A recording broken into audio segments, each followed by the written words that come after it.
All right, and the last one is researching a digital product.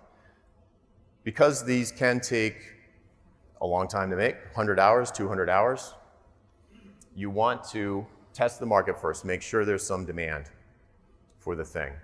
So the way that I like to do this, it's just one way to do it, but I like this one. Find a community where your ideal buyer hangs out, preferably online. So some kind of forum or Slack room or LinkedIn group, Reddit, Quora, Twitter, there's some Twitter hashtag. Where do they hang out? And look for emotionally charged language. Things like love, hate, nightmare, crazy, or phrases like, how do I or does anyone? Search for stuff like that in there and look for answers that you totally can answer. And you just drop this answer bomb on them that's like 1,500, 2,500 words. An amazing free consultation, basically. Just give them an amazing answer. And hang out, do those periodically. And when you find one that really gets a lot of engagement, you might be onto something. Where people are like, oh, that was amazing. We should jump on the phone. I might have a project for you. Or I sent this to my entire team. You're like, oh, I'm getting some engagement. I'm like, I hit a home run with this one. So okay, let me set up a free webinar on this subject.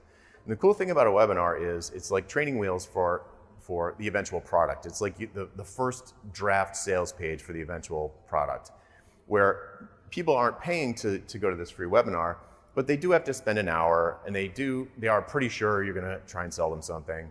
So it's not zero cost. They have to spend time. They have to pay attention. So there is a low bar, but there is a bar there that you have to cross. So your registration page needs to be good enough to cross that bar. And when you've got the right language to talk about, who this is for, what's the promise, what can they expect as an outcome, what are the prerequisites, who shouldn't attend, and you're getting 25, 50, 100, 200 people signing up for a webinar, you can be pretty sure that it's time. You're ready to create a product that's maybe a video course that's on the same subject, and then you can take all of that marketing that you learned about from this successful registration page and plow that make that the first version of the course or the book or whatever the digital product is. The other cool thing about webinars is that I would pick one that has QA, maybe not pulling people on screen like Zoom, but a chat box where they can ask questions. And you can kind of go back and forth and say oh yeah, I glossed over that point, or that's a great question, I should add a slide about that. So you can really test it in a live, real-time environment and then plow all that stuff back into the product, whatever it might be. I remember the last book I wrote for O'Reilly, which is a software publisher. They had a system set up where I would be working, middle of the night, working on my chapter, and I would commit it to the repo. I would upload it to their server, and it had this robot that would automatically turn it into essentially like Medium. It would turn it into a blog post that was behind a login where people could highlight individual passages and make comments on it. And it was amazing.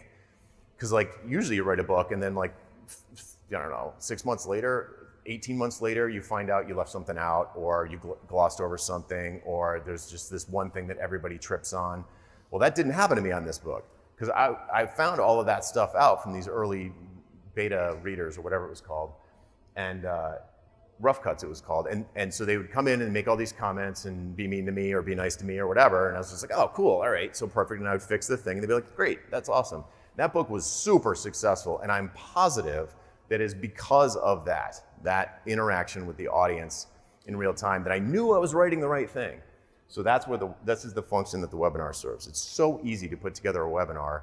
Just throw the slide deck up, write the registration page, interact with the audience at the end or throughout, and then once you're starting to get a lot of traction, it might be time to make that product. All right, how are we doing? 10 minutes. What was the name of the tool you mentioned for the book where people could write comments? It was something the publisher had. The question was, what was the tool where people could write comments on the book? The one the publisher used is a private thing that only their authors get, but you could, in theory, you could do the same thing now with Medium, or I don't know if I would do it in public. Maybe you could do it in public on something like Medium. I mean, Blair's whole book was available online forever for free.